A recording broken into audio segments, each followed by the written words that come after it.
Hello everyone, আসসালামু আলাইকুম। আমি আজকে আমার ছাদ বাগান আপনাদের ঘুরে দেখানোর জন্য আনছি। এটা হচ্ছে আমার বরিশাল শ্বশুরবাড়ি।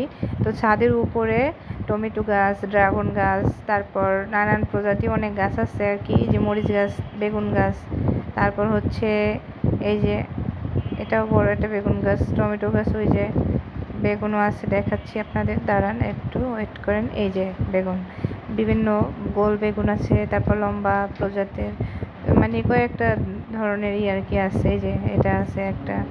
তো এইখানে অনেক ভালোই আর কি ফলনটা হয়েছে, সবাই মাশাআল্লাহ বলবেন। এই যে অনেক সুন্দরই হয়েছে। এটা মরিচ গাছ, মরিচ গাছে এখনও আর কি ওরকম না। আর এটা হচ্ছে একটা লাউ গাছ। তো ওই যে করলা গাছ, উস্তা গাছ।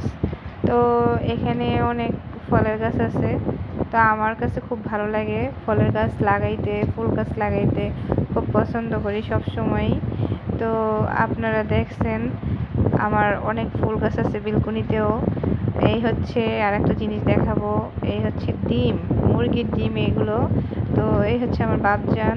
এই দেখেন এইখানে মুরগির বাচ্চা, মুরগির বড় মুরগি আছে, মুরগির বাচ্চা আছে, কবুতর আছে, এখানে আরও কিছু মুরগি আছে। তো এগুলো ডিম পাড়ে। তো আমি এটার ভিতরে এখন ঢুকবো, ঢুকে আপনাদের দেখাবো, মুরগির ডিম আনবো। তো এই যে কত সুন্দর মাশাল্লাহ, এখানে অনেক মুরগি আছে। তো মুরগিগুলো দেখতেও মাশাল্লাহ ভালো লাগে।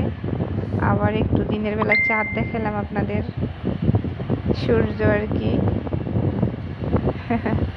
এই যে ছেলে আর বাপ দুজনেই এখানে। আমি আবার একটু ডিম দেখাইতেছি তাকে। এখন আমি আবার ঢুকছি এখানে ডিম বের করবো এই জন্য। তো এগুলো আমার শাশুড়ির মুরগি আর কি, আমার শাশুড়ি আর কি ছাদের উপরে মুরগি পালে।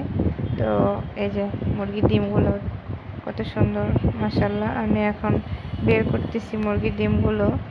আমার কাছে খুব ভালো লাগে এই কাজগুলো করতে, এই জন্য আমি আপনাদের সাথে শেয়ার করলাম, দেখালাম। আমার ছাদে আর কি ছাদ বাগানও আছে, তো মুরগির ফার্ম আছে। তো এখান থেকে ডিম বের করলাম, হাঁসও আছে কিছু। তো ওগুলো আবার অন্য এক সময় দেখাবো। এই আর কি। ভালো থাকবেন, এই পর্যন্তই, আল্লাহ হাফেজ।